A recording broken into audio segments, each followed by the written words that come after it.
اور آخری بات ہے وَالشُّهُودِ فِي بَيْتِ اللَّهِ مَعَ الرَّاكِعِينَ، نماز مسجد میں ادا کرنا، بجماعت نماز ادا کرنا، یہ سب ملائے تو نماز قائم کرنا کہتے ہیں اس کو۔ سمجھ میں بات سمجھ میں آئی آپ کو؟ یہ ساری چیزیں ملتی ہیں تو اس کو کہتے ہیں نماز قائم کرنا۔ اب کتنی چیزیں میری نماز میں مل رہی ہیں اور کتنی چیزیں نہیں مل رہی ہیں، آپ بھی غور کریں اور میں بھی غور کروں۔ اور بھائیوں، نماز قائم کرنے میں ایک اہم چیز ہے، نماز قائم کرنے کے لیے صفوں کا درست ہونا ضروری ہے۔ جی، پیارے نبی صلی اللہ علیہ وسلم کی حدیث ہے بخاری کی، لَتُصَوُّرُنَّ صُفُوفَكُمْ، آپ نے کہا ضرور تم اپنے صفوں کو درست کرو۔ کیوں؟ اس لیے کہ آپ نے کہا سَوُّوا صُفُوفَكُمْ فَإِنَّ تَسْوِيَةَ الصُّفُوفِ مِنْ إِقَامَةِ الصَّلَاةِ، کہ صفوں کو درست کرنا نماز کو قائم کرنا ہے۔ صفوں کو درست کرنا نماز کو قائم کرنا ہے۔ نماز کو ہم پڑھتے ہیں، آتے ہیں پڑھتے ہیں، لیکن صفیں درست نہ ہو تو پھر نماز ہماری قائم نہیں ہے۔ مسجدوں میں آج بے شمار نمازیاں ہیں، بہت سارے نمازیاں ہیں، مسجدیں کچاکچ بھری رہتی ہیں لیکن صفیں صحیح نہیں ہوتی، صفیں ٹیڑھی ہوتی ہیں، صفوں میں لمبا چوڑا گیپ ہوتا ہے۔ صفوں کی درستگی بہت ضروری ہے۔ اور بہت سارے ایسے نمازی ہیں جو صف کے معاملے میں بہت سارے غلطیاں کرتے ہیں۔ کیا کیا غلطیاں ہیں گنا کے ہم آگے بڑھتے ہیں، 2-3 غلطیوں کی طرف۔ ایک غلطی تو یہ جو بار بار ہم نے بتایا ہے وہ یہ ہے کہ ابھی اقامت کا وقت ہوا نہیں، امام آئے نہیں، سب بنا کے کھڑے ہو جانا۔ غلطی یہ بار بار لوگ کرتے ہیں، اور نئے لوگ نہیں، پرانے لوگ ہم لوگ آج کر رہے ہیں۔ اقامت کا وقت ابھی ایک چند سیکنڈ نہیں تو بھی آرام سے بیٹھو، آپ کوئی نماز رکو، کوئی سنت پڑھ رہا ہوتا ہے، چند سیکنڈ بھی اسے مل گئے تو اس کی نماز مکمل ہو جاتی ہے۔ ابھی 1 سیکنڈ ہے، یہ 1 منٹ ہے، تبھی آپ سب بنا کے کھڑے ہو گئے آپ لوگ، نہیں، غلط ہے، یاد رکھیے پیارے نبی نے منع کیا ہے، ٹھیک ہے۔ اسی طرح غلطی ہم سے یہ ہوتی ہے کہ پہلی صف میں جگہ خالی ہے، دوسری صف ہی میں کھڑتے ہیں، دوسری صف ہی میں بیٹھتے ہیں، پہلی صف میں آتے نہیں، دوسروں کے آنے کا انتظار کرتے ہیں، انہوں جا پھرتی رہے بلکہ غلط ہے، یہ بھی یاد رکھیے۔ اسی طرح سے تیسری غلطی یہ کرتے ہیں، ابھی پہلی صف کمپلیٹ ہوئی نہیں جب دوسری صف بنانا شروع کرتے ہیں لوگ، یہ بھی غلط ہے۔ پہلی صف کو کمپلیٹ کرنا، مکمل کرنا، جب دوسری صف بنانا، دوسری صف مکمل ہو گئی تب تیسری صف بنانا۔ ابھی پہلی خالی رہتی ہے، دوسری میں جب لوگ سب بنا کے کھڑے رہتے ہیں، دوسری کمپلیٹ نہیں، تیسری میں سب بنا کے کھڑے رہتے ہیں، جو کہ غلط ہے۔ اسی طرح سے صف کو لے کر بعض لوگ جو ہے صف کی درستگی کو لے کے اہمیت نہیں دیتے، بعض لوگ کیا عمل ہے بول کے، یہ چھوٹی سنت ہے، چھوٹا عمل ہے، نماز تو پڑھ رہا ہوں نا میں، اور صف میں آ کے اپنی مرضی سے ٹھہرتے ہیں، ایک پیر جو ہے ایک رخ پہ ہوتا ہے، دوسرا پیر دوسرے رخ پہ ہوتا ہے، نہیں تو صف میں آگے ہوتے ہیں، نہیں تو پیچھے چلے جاتے ہیں، یا پہلی صف میں برابر رہتے ہیں، دوسری صف میں جو ہے آگے نہیں تو پیچھے رہتے ہیں، صف کی درستگی کو اہمیت نہیں دیتے بعض لوگ۔ اور اسی طرح ایک چوتھی غلطی یہ لوگ ہوتی ہے، بعض لوگ صف کی درستگی کو اہمیت دیتے ہیں، دینا چاہیے، اس میں غلط نہیں، لیکن اتنا دیتے ہیں اسے توحید اور شرک کا مسئلہ بنا دیتے ہیں۔ ایسا لگتا ہے کہ انہیں صف جو صحیح نہیں کر رہا ہے، صحیح نہیں ٹھہرا، گویا کہ شرک کر رہا ہے، اب اس سے لڑتے ہیں، اس سے جھگڑتے ہیں، غلط ہے، یہ بھی یاد رکھیے زمانے بھائی۔ اسی طرح سے ایک اور غلطی یہ بھی ہوتی ہے، لوگ جو کرتے ہیں کہ صف جو ہے، صف میں کھڑنا ہے، اپنا سینہ جتنا ہے اس کے برابر کھڑنا ہے، ایک دم پیران پھیلا لے کے کھڑ جاتے ہیں، جو بولتے ہیں نا ہم لوگ پیران چیر لینا بول کے ایسے کھڑ جاتے ہیں، جو کہ غلط ہے، ایسے بھی نہیں کھڑنا چاہیے۔ بعض لوگوں سے غلطی یہ بھی ہوتی ہے کہ صف میں کھڑتے ہیں اور ایسا کرتے ہیں کہ بازو والے کے پیر کو ڈال کے رگڑتے ہیں، اپنی کوہنیوں سے اسے دھکیلتے ہیں، اور ہاتھ ایسے باندھتے ہیں بازو والے کو ٹھہرنے کی بھی جگہ نہیں رہتی، اتنا چوڑا ہاتھ والے ٹھہرتے ہیں، اور سجدے میں جانے کے بعد پہلے جاتے ہیں اور اتنا چوڑا بعض لوگ ہاتھ رکھتے ہیں، انہیں جو پیچھے آنے والا بازو والا بھائی ہے اس کے ہاتھ کو سجدہ کرنا ہے، اتنی جگہ لے لیتے ہیں۔ یہ ساری غلطیاں یہ ہم سے یہ ہوتی ہیں، یہ ہو رہی ہیں، باقاعدہ یہ شکایتیں بار بار آ رہی ہیں۔ تو بھائیوں ان ساری چیزوں کی غلطیوں کی اصلاح کرنا، ان باتوں پہ ہم سب کو دھیان دینا ضروری ہے۔ آئیے ہم آگے بڑھتے ہیں، وقت ہو رہا ہے۔ پہلی چیز یہ ہے کہ صف کی درستگی یہ واجب ہے، یہ سنت نہیں، واجب ہے۔ سمجھ رہے ہیں؟ واجب کی کیا دلیل ہے؟ اہل علم میں دلیل یہ تھی بخاری کی کہ پیارے نبی صلی اللہ علیہ وسلم نے کہا لا تسوؤن صفوفکم، ضرور تم اپنے صفوں کو درست کرو۔ کیا کہا آپ نے؟ ضرور اپنے صفوں کو درست کرو۔ اور نبی صلی اللہ علیہ وسلم صفوں کی درستگی کو اہمیت بھی دیتے تھے، صحابہ کو تاکید بھی کرتے تھے۔ آپ کہتے تھے صفیں درست کر لو، صفیں صحیح کر لو۔ صحیح مسلم کی روایت ہے، نعمان بن بشیر حدیث کے راوی، وہ کہتے ہیں کہ نبی صلی اللہ علیہ وسلم کے بارے میں کہا کان یصوی صفوفنا، پیارے نبی ہمارے صفوں کو درست کرتے تھے۔ کیسے کرتے تھے؟ کہا جیسے ایک تیر کو درست کیا جاتا ہے۔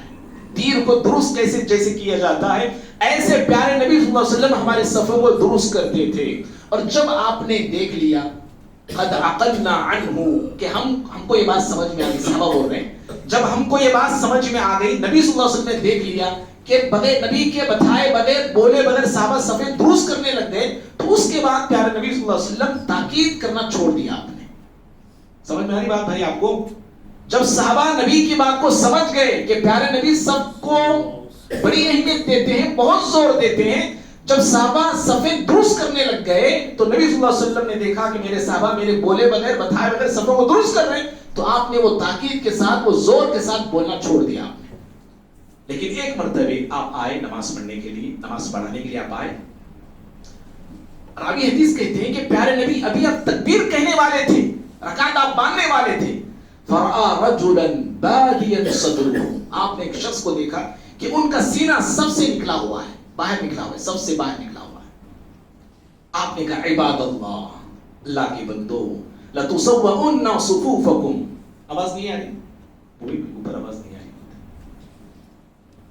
آپ نے کہا اللہ کے بندو اپنے صفیں درست کر لو، او لیخالفن اللہ بین وجوہکم، اللہ تعالیٰ صفوں کے درست نہ ہونے پر، صفوں میں اختلاف ہونے پر اللہ تمہارے چہروں کے درمیان یعنی تمہارے دلوں میں بھی اللہ اختلاف پیدا کر دے گا۔ سمجھ رہے؟ تو بھائیوں پہلی بات کیا معلوم ہوئی؟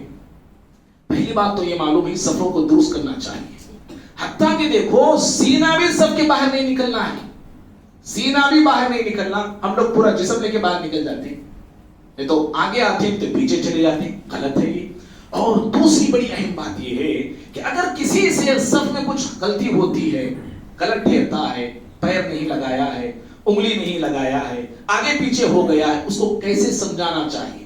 پیارے نبی کے جملے، عباد اللہ، اللہ کے بندو، کتنے پیارے جملے ہیں جی، کتنے پیارے جملے ہیں یہ۔